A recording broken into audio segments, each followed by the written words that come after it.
Buenos días. Hoy en la historia de Costa Rica haremos un recorrido a uno de los hechos relevantes de la historia costarricense, la Guerra Civil de 1948. Para algunos una revolución, para otros un corto conflicto bélico.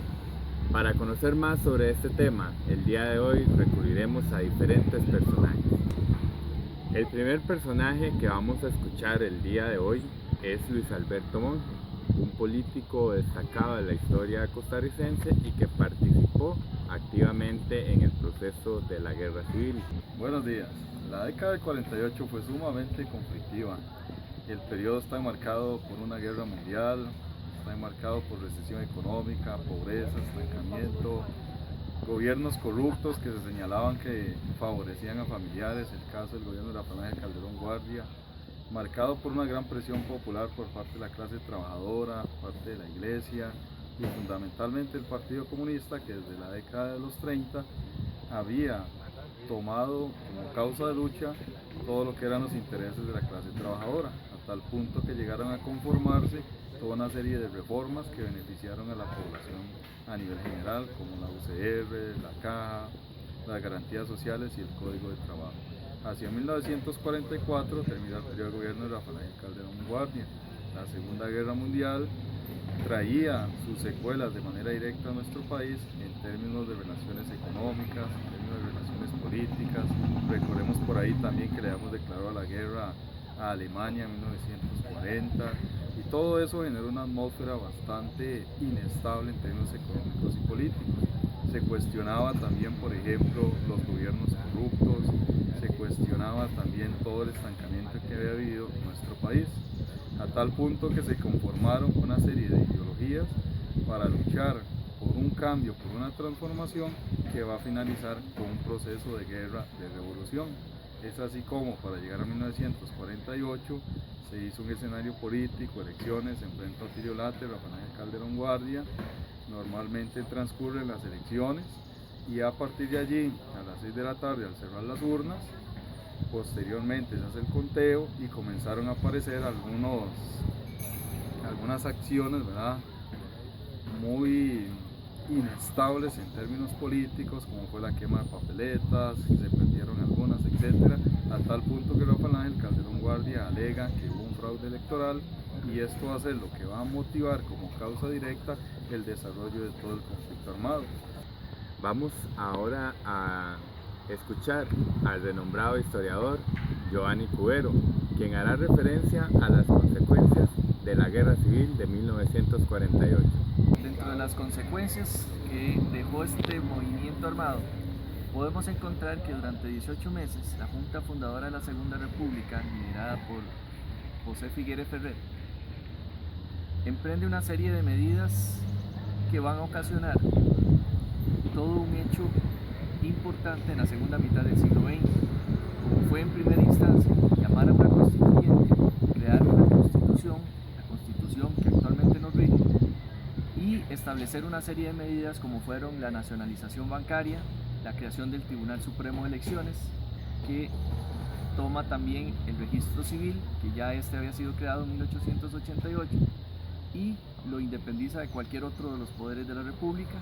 También se le da el voto a la mujer, se da la universalización del voto, y también podemos encontrar que se establecen o se empiezan a establecer las instituciones autónomas. Otro hecho importante de las consecuencias que genera este conflicto van a ser la división que va a generar en la sociedad costarricense. Tenemos acá en el escenario el día de hoy a Juan Carlos Picado, nieto de uno de las víctimas del asesinato del Codo del Diablo, hecho poco conocido en la historia costarricense, y es nieto de Federico Picado Sáenz. Este personaje es, como lo he mencionado, de poco conocimiento de la ciudadanía común. La historia costarricense ha opacado este tipo de conocimiento y el día de hoy tenemos a Juan Carlos para que nos hable al respecto. Juan Carlos, ¿qué nos puede decir usted sobre eso del asesinato del Codo del Diablo? Bueno, muy buenos días. Un placer compartir con ustedes uno de los hechos que han conmovido más mi familia, la historia familiar. Soy familiar directo de una de las víctimas del conflicto del 48.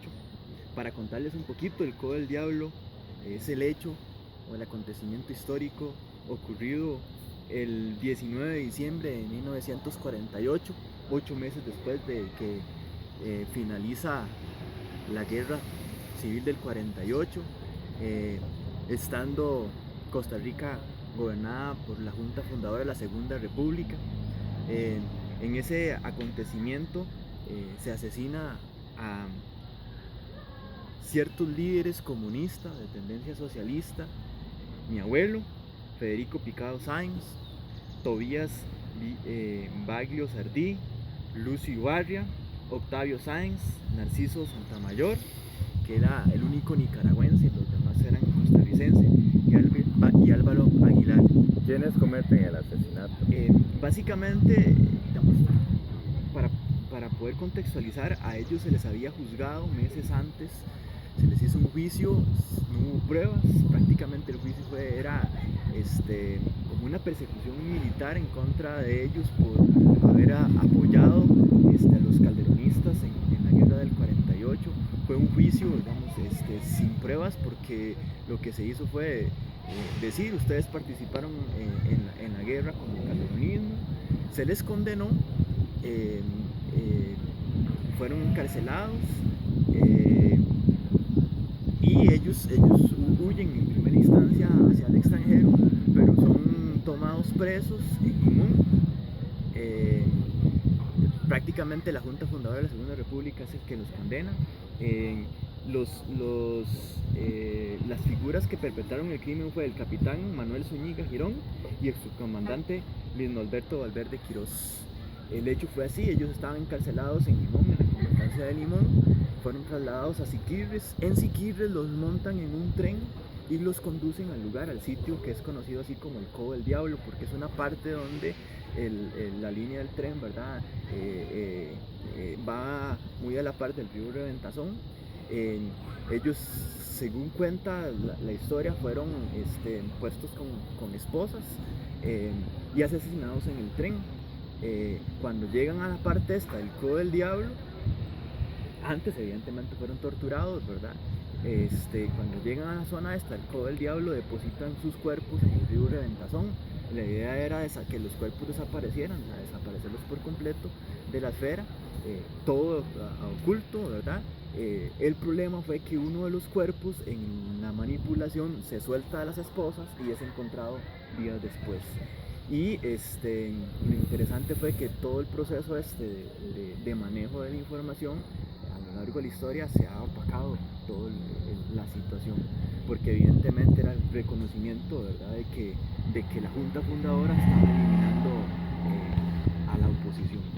Podemos concluir que una de las consecuencias negativas del conflicto fue la limitación y restricción al pluralismo político e ideológico que se evidencia en estos asesinatos.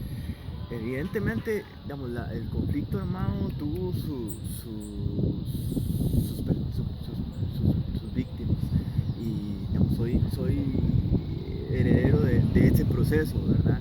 Y al final de cuentas sí, hubo ese proceso hubo gente perseguida, hubo gente asesinada, esta gente del Codo del Diablo, hubo gente exiliada, muchos costarricenses exiliados, y la diversidad política de ideologías prácticamente fue anulada. Sí. Muchas gracias, Juan Carlos. Como hemos visto, el conflicto es de trascendencia histórica nacional. No solo abordamos desde el punto de vista de las consecuencias positivas, que es la que normalmente la población conoce, sino también hechos como el asesinato del Codo del Diablo, que marcan también de sangre la historia costarricense. Con esto terminamos el programa de hoy de Raíces de nuestra historia. Buenos días.